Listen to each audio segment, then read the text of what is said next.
Hello, everybody, and welcome to Pokésports, a competitive Pokemon podcast. I am Mike, and I play with one Pokemon on the field. I'm Kevin. I play with two Pokemon on the field. Ladies and gentlemen, I want to welcome you to Monday, a different day, a day unlike any Sunday that we would normally record because the Champions Cup was going on. But more importantly, today, way more importantly than the Champions Cup, it is Absolutely. It is, I'm sure they would agree, National Caramel Popcorn Day. Welcome to National Caramel Popcorn Day. Have you ever made caramel popcorn? On my own? No. Yeah. That's what movie theaters possible? are for. That you get caramel popcorn at the movie theater, you ritzy person. Mike, you just gotta go find the right movie theater. Stop going to AMC's. You gotta go to like some no names. Ooh. They try really hard to impress you. I got lazy boy seats that recline and caramel popcorn. Yo, I've got to say the most wonderful thing is going to like a mom and pop movie theater, not a mom and pop, but like a smaller movie theater that has those recliner seats. Oh yeah. Oh man, get yourself some caramel popcorn, Mr. Moneybags, and get inside. You know what's even better about those movie theaters? Tell me. Is that tickets cost like $10. I know, right? Somehow they're cheaper. Right? But yeah. Of course, if I apologize to anybody who's listening to this on Wednesday, April 8th, when this episode does come out, because it is actually National Empanada Day. So forget your caramel popcorn, get out of the movie theater, unless you're going to probably what would be my favorite movie theater, and get yourselves some empanadas. You got lunch and dinner 2 different days of the week. You're welcome, guys. Only here on Pokesports. I'm sorry, which one's lunch? Empanadas. Deep fried hamburger thingies? That sounds like lunch to me. Oh, empanadas are lunch and dinner? Well, no. Well, which I one's meant dinner dessert. Then? I mean, I guess you could have popcorn for dinner, Mike. I mean, Kevin, now this just went from Moneybags to sad. Oh, it's a rough times right now. We have to resort to popcorn for dinner. Hey, popcorn is a very long perishable. You could have it for a very long time in your cabinet. Does it perish? Technically, no, because it's a grain. The only thing is that it'll lose flavor, but it's never gonna get you sick. I mean, I never really eat popcorn for the flavor unless I'm eating caramel popcorn, though. Can I admit something? Admit right everything. Podcast? Yes, please do. So I think this was like 2010. I was like 10 years old, and I found this popcorn bag in like the back of my cabinet. And I was home alone because both my parents were working, and I got like, I guess trained better in the best sense of the word, trained to like kind of fend for myself in my own kitchen with popcorn. So, got it. Yeah, my only instructions were don't you dare touch the stove. So that made me go to, Chef Mike the microwave. So I found this popcorn bag from 2002. Okay. And I ate it. It was disgusting, but I felt fine. So I'm living proof that you can eat popcorn past the expiration. You can eat popcorn from 2002. That is a Pokesports promise. I also lost a Noctowl this week, but we don't talk about that. Sorry. I'm so sorry. No, it's okay. I feel worse about it than you do, Mike. Well, probably. not gonna lie there. But hey, how does it feel? Tell me how it feels to lose to a Noctowl. Oh, I mean, I'm a different man now. Now, in what ways have you changed? Yeah. I mean, like now that I know what the Noctowl animation looks like in game. Fair. I just save myself 10 minutes and run away. Rage quit. Just shut off your Switch. You fold it closed like a 3DS, except you're just folding the entire Switch in half. You mean I snap it in half? Correct. I just snap my Switch in half.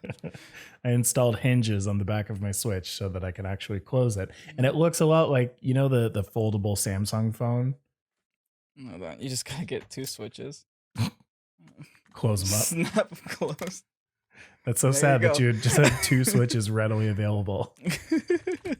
I mean, I don't move from this location. I'm planted here. You do live in that box. You do live in that box. I can't get out. Playing Pokemon Forever, talking about Pokemon Forever, which is what we're here to do. Now, I wanna let everyone know that this week, although we are heavily into our stay at home hashtag stay at home, don't ever leave the house for anything ever, unless you're Kevin and you work at a grocery store, life, then you gotta you gotta know that Pokemon has just changed so much, so much. Mm-hmm. Uh, March has officially ended, and let's start with this. That um, it's time to get back up to Master Ball, son, Oh yeah. Well, it's taking me a little bit of time because of this time Noctowls, around. because of all the Noctowls out there. Oh boy. Okay, I guess this is a great place to talk about this. Please, Send me your rental teams. Join our Discord. Send us rental teams in the rental codes chat. I'm gonna be using them on the channel because I apparently can't team build 'cause anymore. Kevin needs new ways to win. Yeah, I need help. Help me, help you. The meta help has advanced yourself. far beyond your knowledge, up to the fact that Master Ball is currently being blocked by a flock of Noctowls. Animal Crossing doesn't help either. I gotta get back on Pokemon. So I'm trying to paint you a picture here, and I wonder if anybody can try and draw this out and send that to Twitter at Pokesports Pod. Imagine Master Ball tier on the other side, and you're just trying to get into that, right? And the only thing blocking you is Tom Nook and his army of Noctowls. His army of blathers. Yeah. That's it. The Walk way up I there with a imagine, couple bugs, and he's just like, nope. the way I'm personifying this is just like, you know how in Animal Crossing you have a river, and to cross the river you need the stick, the vaulting pole. Correct. Yes. It's just Master Ball tier on the other side of the river, and me with a broken vaulting pole. Like that's what it is right now. Ugh. That's so funny. yeah. You lost a Noctowl. So get yourself back up to Master Ball tier. Get your April on. It's about dang time. On that note, also the international challenge is this weekend. So sign up, dudes. Yeah, you're running out of time. Hurry up. That's true. That's true. Get your teams ready. When is the official cutoff? It's probably like Wednesday. Hurry up. Yeah, it's hurry up. Exactly. We've talked about it before. If you're listening to it now, if you're listening to it on Wednesday and you're not signed up yet, I don't know. Might not have any more time. We'll see. Next up. Oh, something interesting about that challenge though. I was checking the rule set when I was signing up for it. You're only allowed a maximum of 15 battles now. Yes, and we did mention that the last time. It's a very you don't need to have 45 battles. Yeah. Let's just say that. But at least now that I feel more comfortable being able to reach 15 than I was being able to reach 45. Yeah, exactly. Right. Like if you're one of those people who feels like they need to get every single one of their battles in, for sure. I mean, I can imagine that there are going to be like some of the top players who have only played like maybe 20 over the 3 days, you know? So like now it's about 45 games, right? That you can play in total. Exactly 45, I guess. Yeah. Interesting. Which is the amount that you could play in a single day before. So better now. Yeah, I agree. So Play Pokemon has officially canceled all of their regionals, internationals, pre-release events, and even London World. So VGC 2020 is officially canceled. Feels bad. I mean, we talked about it with Cybertron, right? We did. It was the only thing. It was the only thing they could have done. Yeah. Right. No, exactly. Like, I think everybody understands, but definitely if you're here in chat, you want to press F for to pay your respects to VGC 20. Everybody who has earned points up until now, though, will have their points rolled over into 2021, which is great. Yeah, I mean, again, only thing that could have been done. Sorry. Yeah. Like if you've earned a Worlds invite for 2020 with the amount of points that you have, you basically still have a Worlds invite though. So that's pretty nice. I can imagine that they're still going to lower the point total for 2021 because it's going to cut into this season something fierce too. Yeah, I was thinking. I was like, they have a couple of options here since there's no more Worlds 2020, and since 2021 points technically always interacted with one another. I don't know if I'm making any sense. Like VGC 2019 still counted for 2020 Worlds. Like there were still matches up until the game's release that were VGC 19 rules. So I guess they're just going to be doing that. But I wonder if they're actually going to start VGC 2021 earlier because of this, depending on when this decides to end. Maybe. I don't know. It could be. Maybe they'll just kind of wash their hands of VGC 20 once the entire world quarantine has been lifted. But I mean, I think that would be kind of cool. You know, give people a little bit more time to play Pokemon.com and, you know, get their worlds in. But maybe they'll up the bar to get in. Which they're gonna have to play with numbers. I think they're gonna have to play with numbers a little bit. Yeah. Yeah. Sure. And you know, in this like scenario of a lot of online tournaments are taking up the spot. Like VGC 20 isn't dead. No. By any means. You could still play on the battle spot. You could still get points through online tournaments. You could still make money through, you know, these online tournaments as well, hosted by, you know, enthusiasts such as the Champions Cup, which we're gonna be talking about later on. But we got a spotlight winner. Yeah. Right? Yes, we do. To add on to what you were saying too, there's the Rose Tower. Like we talk a lot about the Champions Cup, but the Rose Tower is also a pretty big one. That's been happening. I keep forgetting about it, is why I bring it up. But yeah, Pokemon Spotlight number 4 is Diggity Dunzo. If you're listening to this on Wednesday, it's been done. If you're listening to it today, it's been done, guys. The winner of Pokesports Spotlight number 4 is from Twitch, Mr. Melio, MrMealio. You will be contacted directly after this podcast is done recording, and we will get you your 5 Pokemon. Now, for the record, for everybody who is paying attention or was not paying attention, that was a Gmax Lapras as well as a Gmax Colossal, and then a Venusaur, Durant, and Milotic. All 5 of those Pokemon, which we shouted out in March. And then for April, just remember that Pokesports Spotlight giveaway number 5 will be happening, and that will be all of the Pokemon that we shout out this month, one of which you're going to see near the end of this episode. I actually want to try Colossal too. Now that I have one made, I'm kind of jealous I'm giving it away.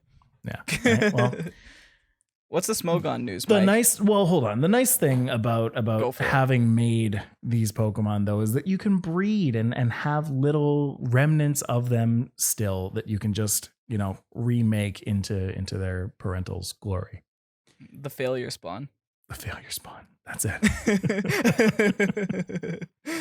Listen, now that we're like completely and entirely online with our tournaments, there's one thing that's really starting to pop up in my mind and in a lot of people's minds, and that is Smogon. Smogon has had a ton of news getting ready for their likely influx of players that are going to be there in this time of staying at home. One of which, Melmetal, has been retested for Smogon OU, so you can try out Melmetal in Smogon OU again. And this made me look up what it is that Melmetal does, because like for my entire knowledge, like it's either been banned or like you can't use it. Double Iron Bash is its signature move, and it's insane. Do you know what Double Iron Bash does? I've never seen a Melmetal perform an attack. Right. So that's why I was surprised. It has a 30% chance to flinch, Kevin. Wait, really? It has a 30% chance to flinch, and it hits twice. So it's a double hit. Oh, okay. I was about to say, so it's Iron Head, but then you said it hits twice, so it's Iron Head Double Fist. It's a 60 power move, so it's a double hit. But I believe Melmetal gets Iron Fist. Am I wrong? Or not? Yeah, Iron Fist. It does. Yeah. Yes. Yeah. So that's a boosted fist move. That's a stab steel move. And it has a 30% chance to flinch. And you might be asking yourself, does each hit have a 30% chance to flinch? And the answer to that will be absolutely it does. So I've done the math, and that is just over a 50% chance to flinch at the end of it. Because you hit with the first one, it checks if it's a flinch or not. If not, then it'll check again after that second hit happens. So with your probabilities, 30% chances is not a 30% chance at the end of the day. If it hits twice, you're flipping that coin, that 3-sided coin, rolling that 3-sided die again and again. So that's a 50% chance. Yeah, it's a little disgusting. It's a little disgusting. Plus, it's got super technician. dumb stuff. Oh my god! Imagine if it got technician. Jeez. If you need some other reasons to use it, think about this. It has a 143 base defense. It has access to acid armor and can use body press. Okay. So yeah, why even bother retesting that one? Yeah, like let's just kind of send that one back to replace. I was gonna say earlier that I always found it kind of weird how they sent that insta Ubers even without any actual usage in the tier. Right. But then you told me this information, and why even bother retest? I guess they got a lot of free time at home, but I mean, it's. I'm not. Spoilers. It's gonna remain in Ubers. It's gonna stay right where it belongs. I'm sorry, but it's fun. It's fun while it's here. It's here for now. So test it out. Have some fun. Win some matches. That'll be it. If you're not into OU and you're instead into the never used Pokemon, you can't use Haunter or Sneasel anymore. They're too good for NU, so they've been moved up to NUBL, NU ban list. So you can use them in anything above NU, but not NU itself. Cutiefly is leaving Little Cup because Cutiefly is apparently insane this generation. I really want to do an episode on Little Cup. Yeah, I really do. Because Cutiefly has access to Roost this generation, and that is apparently making it really tough to deal with in Little Cup. That's interesting. Especially since Pokemon like, Abra with 100 and something base special attack had no problem. Yeah. Okay, well, dang, Cutiefly. Yeah, right? But hey, all of that piddly stuff. We don't need to talk about any of those anymore. The thing that we do need to talk about, Dynamaxx, like just 2 hours before this podcast. 2 whole hours before this podcast, there was news that has dropped on the Smogon forum that Dynamaxx is now banned from Sword and Shield doubles OU. Jeez. There was a poll. 58 users on the Smogon forum were polled. They had the option to either ban Dynamaxx, they had the option to ban weakness policy, and they had the option to do nothing. With 30 votes, ban Dynamaxx was the top of that order of 3 to do. So it's gone. Jeez. It was either that or ban weakness policy. Or I do mean, nothing I guess at all, that is one of those that were is always what happening. makes. I don't know. I'm on the fence about this one because I clearly play VGC, but in VGC you don't have certain Pokemon that doubles OU has. I believe things like Brody and Cinderace is allowed in doubles OU. Yeah. Or for now, yeah. Yeah. I don't know. That's weird because I always thought Dynamaxx and doubles wasn't a big deal, but I guess it was big enough for them not to like it. And honestly, yeah, I mean, to my knowledge, and I might be wrong about this, and people are going to send me angry emails. I believe that Gmax has been banned from doubles OU. I don't know if OU and doubles OU, to be honest, shares the same ban list or the same like tiering list. But I believe they're different. Okay, so with the big boys gone, Gmax and Dmax, this just makes it a completely different game. You're not going to see sets like the one that we're going to be talking about later, where you put a flying type move on a Pokemon so that it has access to max airstream. Like you're just not going to see that. You know what I do think though, this does make it a very clear distinction between VGC and doubles OU because before that it was nothing but certain Pokemon were allowed. That was the only difference. So at least now there's a more clear distinction between the two. Like, say that you're sick of Dynamaxx Pokemon, you want to go back to 2019, Yeah. then you just get on Doubles OU, you play that. I mean, I guess I'm kind of okay with that in that sense. I mean, yeah, that's not wrong, right? Like Mm-hmm. make a clear distinction. In VGC right now, I can use Doug Trio. So Oh, yeah, that's a good point. hey, Arena Trap, that's a thing. No, actually, you know what? Gothitelle is a thing in VGC. And Why I is it not believe a that thing Shadow in Shadow singles? Tag's banned. Oh, okay, Mhm. that's still banned. Got it. Mm-hmm. So Wobbuffet's banned. Lol. Lol. Lol. Yes, But it is yeah, gone.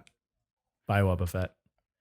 rest in peace. And by Dynamaxx, it's super unfortunate, but is it really? Well, I guess we're not sure. We're gonna have to see. This makes me really want to try out Doubles OU though. I really want to see what that Mhm. scene's all about. So I'm going to be spending a lot of time on Showdown this week. If there's no Noctowls, I'll be fine. I have some news for you. Oh no, please, Mike, don't tell me. So All right. listen, everybody, we're talking today on a Monday Hello. about the Champions Cup. The Champions Cup. This was a tournament put on by A Drive and Wolf Glick. And it's the whole reason why we moved this podcast. We thought that it would take longer than it did, but actually it went so smoothly that it ended early. So awesome. I was equal parts excited and super worried for how this was going to turn out, because this was like the first major online tournament. This was the biggest VGC tournament that the Pokemon's ever had. First of all, and I was worried that if it did not pull through, then this would set a nasty standard for the rest of our time at home for online VGC. And thankfully, there was an all-star cast, an all-star number of people helping out with the event, like tournament organizers and commentators and admins, all helping out. And they made it like a really awesome experience for people. I think what differentiates the Champions Cup with like the other online tournaments that are going on right now is that, along with being an online tournament, this was also a viewing experience. Yeah. Like things like, I know that's Cybertron hosts some tournaments sometimes, but he's not there all the time to host those tournaments. But in this scenario, this thing was streamed, not beginning to end, obviously, because that'd be way too many battles. But top 32, I believe, was all streamed, to top 8. Like the top matches were all streamed, which made it a great viewing experience. We had commentators that commentate professional Pokemon events, or like the legitimate Pokemon events. So it was essentially like we were watching a regionals from home, which is crazy. That was really cool. Yeah, the viewer experience was definitely fun to watch. I think that was kind of the thing that set it apart from other tournaments. Like you've got the Rose Tower and stuff, which is great in its own regard. I think that, and what was the one that VGC Stats was putting on? Galar Weeklies. Galar Weeklies, yes. The guy from VGC Stats was Professor Shroomish. He was helping out with this one as well, which is why it was just so good from all perspectives, really. Organization, exactly. The thing that I really liked about the Champions Cup is just that it was put on from an entertainment point of view. It was put on by two entertainers, kind of front running it. Wolf, like kind of equal parts entertainer and a competitor at this point. And so like it was put with the fans in mind. Like, this is what people want to see, so this is the thing I'm going to put on for them. Versus other tournaments, like I said, the Rose Cup, Galar Weekly, where it's put on for the competitors, which is great for them, but the people who like to consume content and watch other people play, they kind of miss out on what ends up happening, because they leave it all up to the people who are competing to show off what they're doing. Yeah, I totally get that. Mm-hmm. And like some of the teams we saw were pretty spicy too. Oh man, Champions Cup. top 8 was really fun to watch. Top 4 Mm-hmm. was super spicy time. Top Mm-hmm. 4, and by the way, we should say the winner of the Champions Cup was Fevzi, a person by the name of Fevzi OE, I believe, on Twitter, who won using a Mimikyu, Arcanine, Gmax, Lapras, Tyranitar, Conkeldurr, and Dusclops. But the other 3 teams were amazing as well. Mm-hmm. I remember a lot of people were saying we're super excited about how Arcanine won the finals and not Incineroar. But Mm-hmm. here's the thing, like a month ago, or I guess 2 months ago, Arcanine was everywhere and you hated him. Yeah, he's So still now you here. like seeing him? Yeah. We had a little respite from Arcanine, and now he's back. Yeah, now we miss him. Now we're like, okay, take the cat away. We want the dog. Exactly. Yeah, Arcanine basically won this tournament for Fevzi. And we're going to talk all about that match, but I want to just give some quick mentions too with the Champions Cup. The only issues that it ended up having, there were a few times, I believe only like 2, where the connection dropped.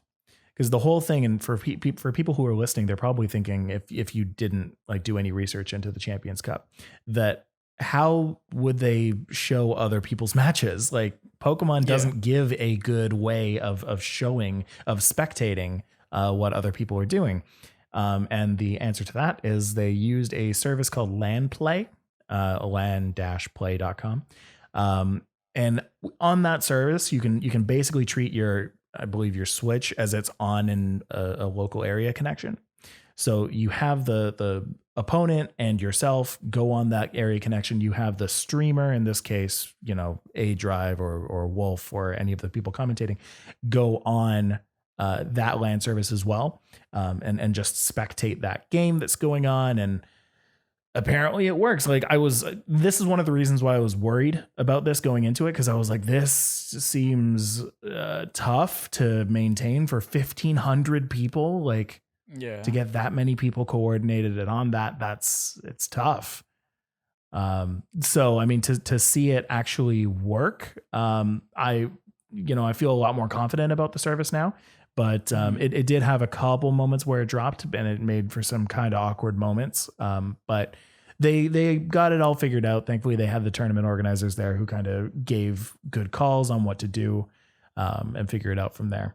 But the thing with like that I'm thinking about is like it's never gonna run smoothly 100%, Right. because at 500 player tournaments and in regionals, there's always connection issues. At 20 person tournaments in like premier challenges, there's sometimes connection issues. I actually had this happen to me once where the whole internet service shut down and every game was lost at the same time. No. But yeah, like you're always gonna have an issue when you're dealing with a massive number of people. Mm-hmm. But none of those issues were like major enough to the point where timer was a problem like it was in Collinsville. It wasn't an issue that major. It was just like, oh, okay, we DC'd, let's replay, or like something like that. Yeah. I think at the point that they did disconnect, the 2 players who disconnected from each other did agree to replay that game. So that was really nice. The other option would have been to play up until that point, which is tough to do, incredibly tough to do, because you can't get exactly up to that point because there's RNG involved in the game of Pokemon. Yeah, so, even like just damages from moves. Oh, exactly. A roll. So yeah, it's really hard to do that. Yeah. You have like a 15-point differential that you're working with there. You don't want to do that. But yeah, so that's the Champions Cup. What's nice now is there's a lot of statistics being put out and a lot of teams and rental codes that are being put out from this. A lot of the people have kind of gone forward and given out their teams. I know that Menino Jardin Edu, who came second, has been very nice and given out his rental code for that. So you can go and check that out. Menino Jardin is on Twitter. You can go and check that. We're going to talk a little bit about the last game, when we come back from the break. So we'll take a little break. When we come back, we will speak about that last game. We'll see you then.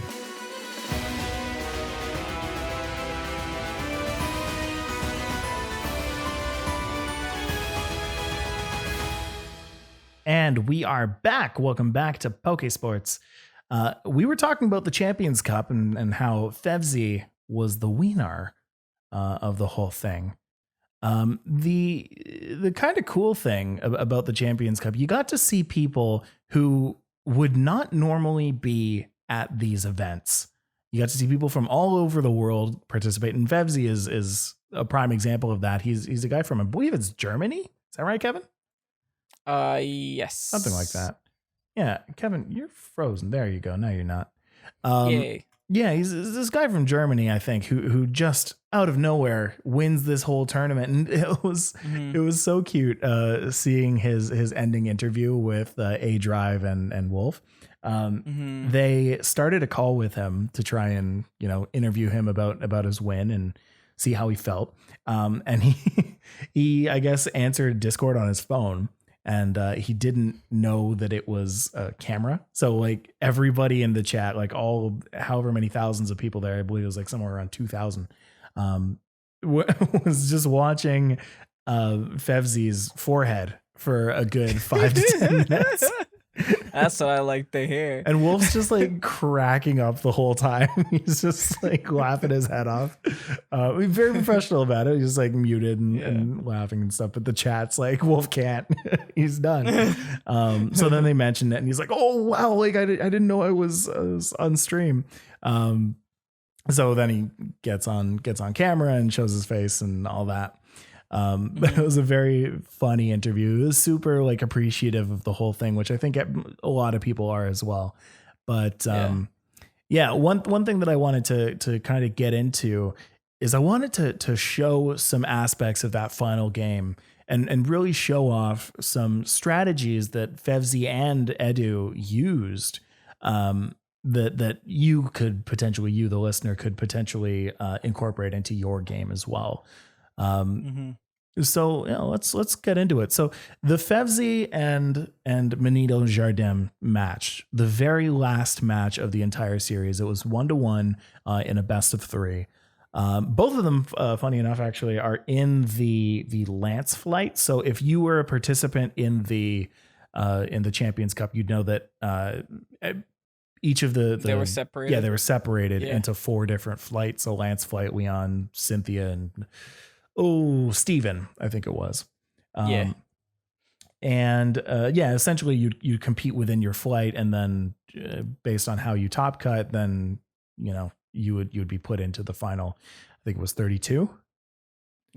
I believe something like sounds that. About right. That sounds right to me. So you get into there. Both of these guys ended up in the Lance flight, which if you were a competitor in the Lance flight, sorry.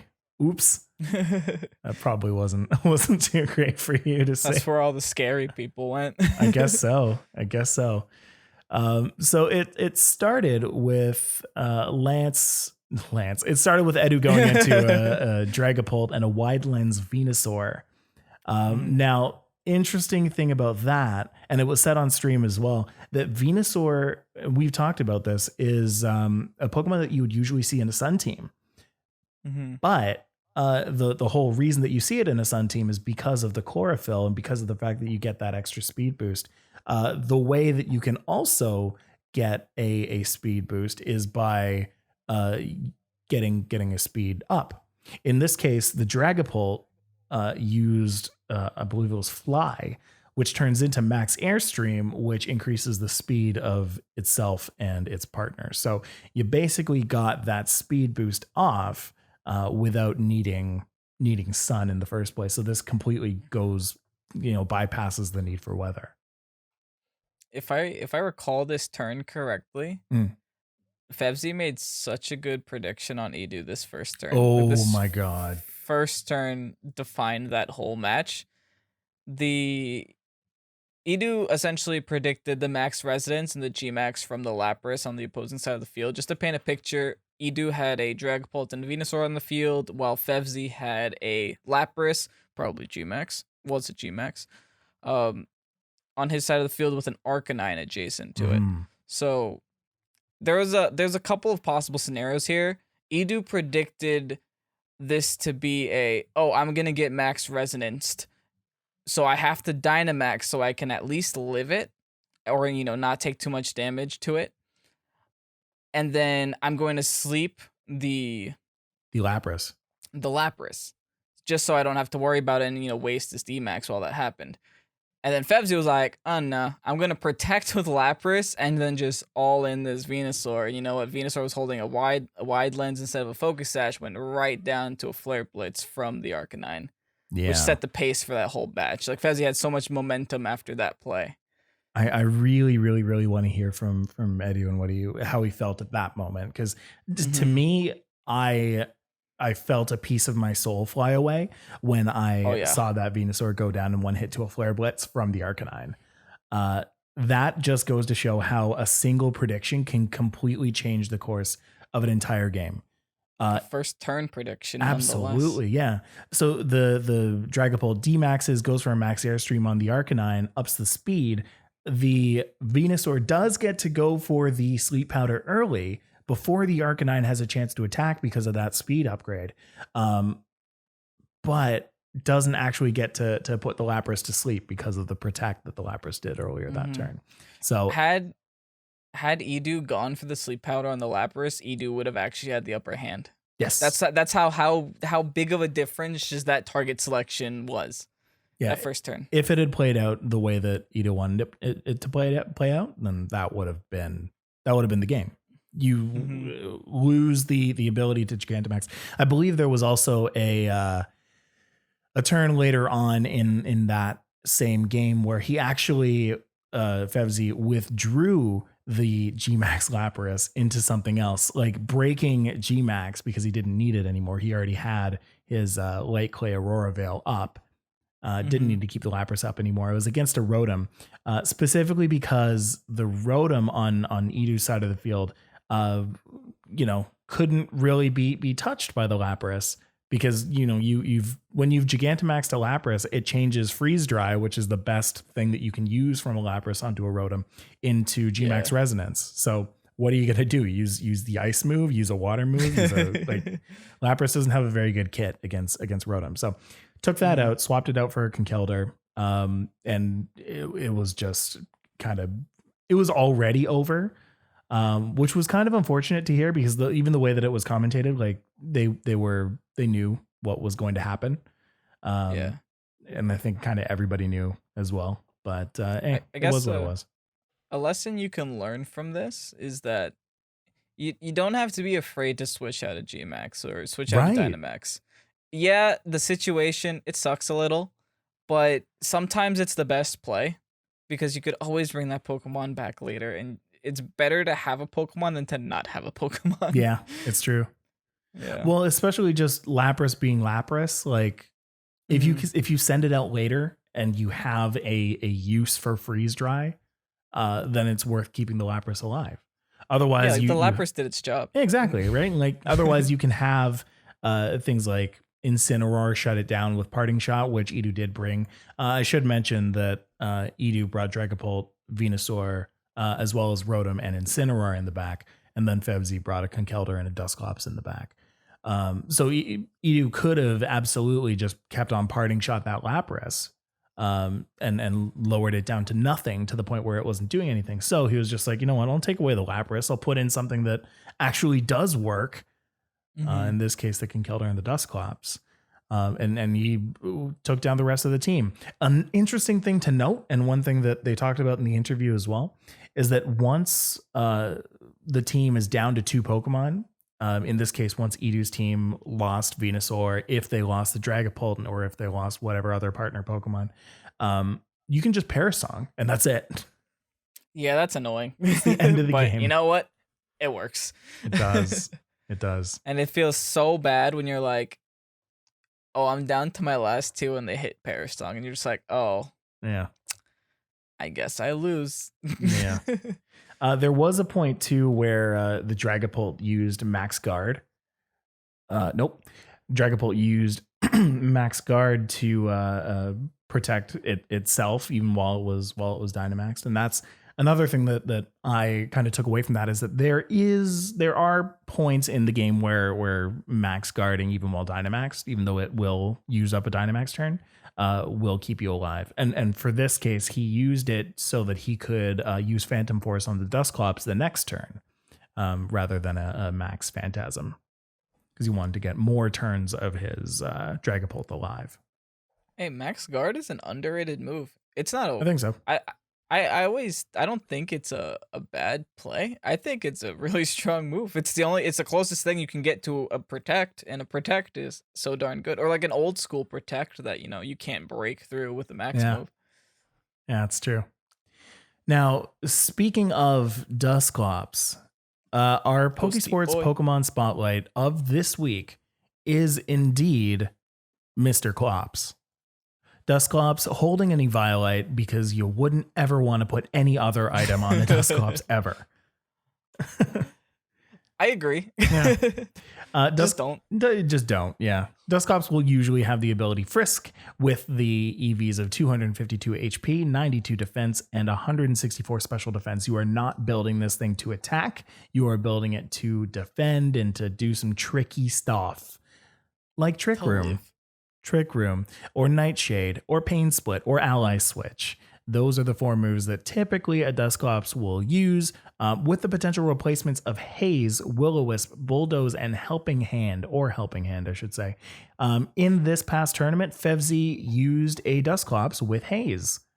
And that surprised me a little bit. It came in so handy, though. It removes things like parting shots from Incineroars. Removes things for like intimidates from Arcanines. Like weakness policies, just Dynamaxx in general. Mm-hmm. It's an amazing move. Sleeper. It's a very versatile Pokemon, and I feel like it didn't really see too much play until the past couple of months, once everyone stopped attacking everyone as hard as they could. Mm-hmm. What's crazy is that it's being played on like not hard Trick Room teams. It's like just there on like a Good Stuff's team, just to be irritating or avert Trick Room if they feel like they have to. Yeah, exactly. I've seen a lot of Dusclops using the Will-O-Wisp. Does come in major handy for some Pokemon. If you hit it. I need to say, so we were talking with Cybertron. You can check that one out on wherever you get podcasts. And we were talking about his tenure in VGC and how I think at one point I was like, oh, and your highest accomplishment was World Championships in 2013, where he came, what was it, third. And I didn't realize it at the time because I had forgot in that moment. But yeah, the whole reason that he didn't win that tournament was like verily because he missed Will-O-Wisp like 4 times in a row. And it's so funny because your question was like, wow, that's a great achievement. How does that make you feel? It's just like, yeah, it was good. Yeah, I ooped on that one pretty hard, but that's all right. It was an unlucky battle. The Dusclops using Trick Room, big thing. Nightshade is also just a way to kind of get past taunt, as well as do some damage. Like if you have nothing else to do, at least do some damage to the Pokemon, Yeah. Consistent damage too. Ally Switch as well is pretty much the bane of my existence. Very annoying. Hate it. Yeah. So you can make yourself pretty annoying with this Pokemon.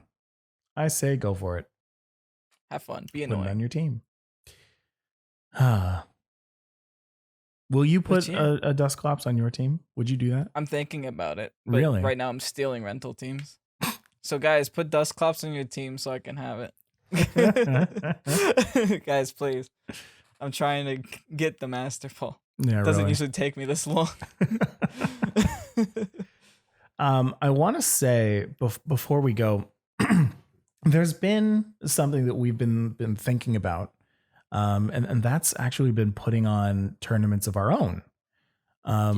We've been thinking about ways to do that. We're going to keep doing that. Keep thinking about ways to do that. But the best way right now to keep in contact with us is through our Discord. So if you head to, where can people get to our Discord, Kevin? YouTube has a link. That's right. Yeah. In every single description ever. Yeah. I think it's also on the channel page too. Basically. So if you get over to our Discord, that's one of the best ways that you can get in contact with us for when we actually do start our tournaments.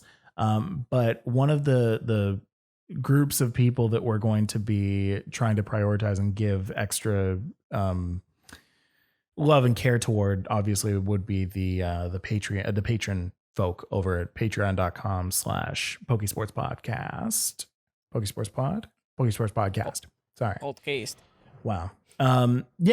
We figure that, there are probably ways that we can figure something out with entry costs for the people who are with us on Patreon and all that good stuff. So also worth checking out patreon.com/Pokesports podcast. Kevin, before we go, where can people find you?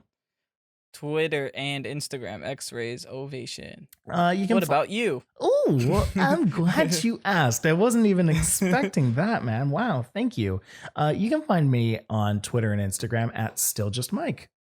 Wow, imagine that. I've been looking at StillJustPike this whole time. Oh no, that's a stick. Oh, that's a lone stick. Sorry, sir.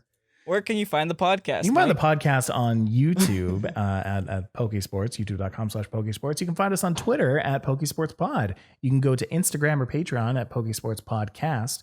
And you can go on Google and look up Pokesports Podcast if you like, and just kind of click around, see where the SEO takes you. Probably us. Probably to us. One thing that I do want to mention before we head out is a major thanks to all of you guys who listen to us on Twitch usually Sunday at 9 p.m. EST. Today on Monday. You guys are great for still being here. Love you very much.